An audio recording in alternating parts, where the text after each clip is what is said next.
Apple தனது iOS 18 புத்துணர்தலை வெளியிட்டுள்ளது. இது பல புதிய அம்சங்களையும் மேம்பாடுகளையும் கொண்டுள்ளது. முக்கிய அம்சங்கள் பின்வருமாறு. ஆப்பிள் இன்டெலிஜென்ஸ் அம்சங்கள். ஜென்மோஜி. இந்த அம்சம் பயனர்களை தனிப்பட்ட எமோஜிகளை உருவாக்க அனுமதிக்கிறது.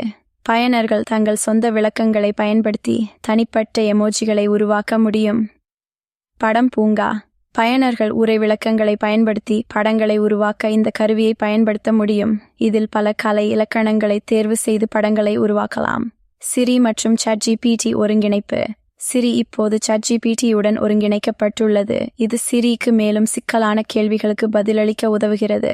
இதன் மூலம் பயனர்கள் OpenAI பயன்பாட்டை திறக்காமல் நேரடியாக சிரி மூலம் உரை மற்றும் படங்களை உருவாக்க முடியும். பயன்பாட்டு மேம்பாடுகள்.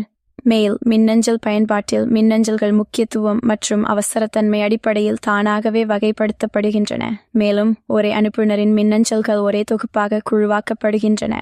ஃபோட்டோஸ் புகைப்பட பயன்பாட்டில் வீடியோ பிளேபேக் மற்றும் நேவிகேஷன் மேம்பாடுகள் செய்யப்பட்டுள்ளன. வீடியோக்களை பார்க்கும்போது பயனர்கள் துல்லியமான கட்டுப்பாடுகளை பெற முடியும். பாதுகாப்பு மேம்பாடுகள். இந்த புதுப்பிப்பு பல பாதுகாப்பு குறைபாடுகளை சரிசெய்கிறது. இது பயனர்களின் தரவுகளை பாதுகாப்பாக வைத்திருக்க உதவுகிறது. எனவே உங்கள் iPhone-ஐ உடனடியாக புதுப்பிப்பது பரிந்துரைக்கப்படுகிறது. iOS 18 புதுப்பிப்பு iPhone XR மற்றும் அதற்கு மேற்பட்ட மாடல்களுக்கு கிடைக்கிறது. புதுப்பிப்பின் கிடைப்பது பிராந்தியப்படி மாறுபாடுகளை கொண்டிருக்கலாம். புதுப்பிப்புகளை சரிபார்க்க உங்கள் சாதனத்தின் அமைப்புகளில் சாஃப்ட்வேர் அப்டேட் என்பதை பார்க்கவும்.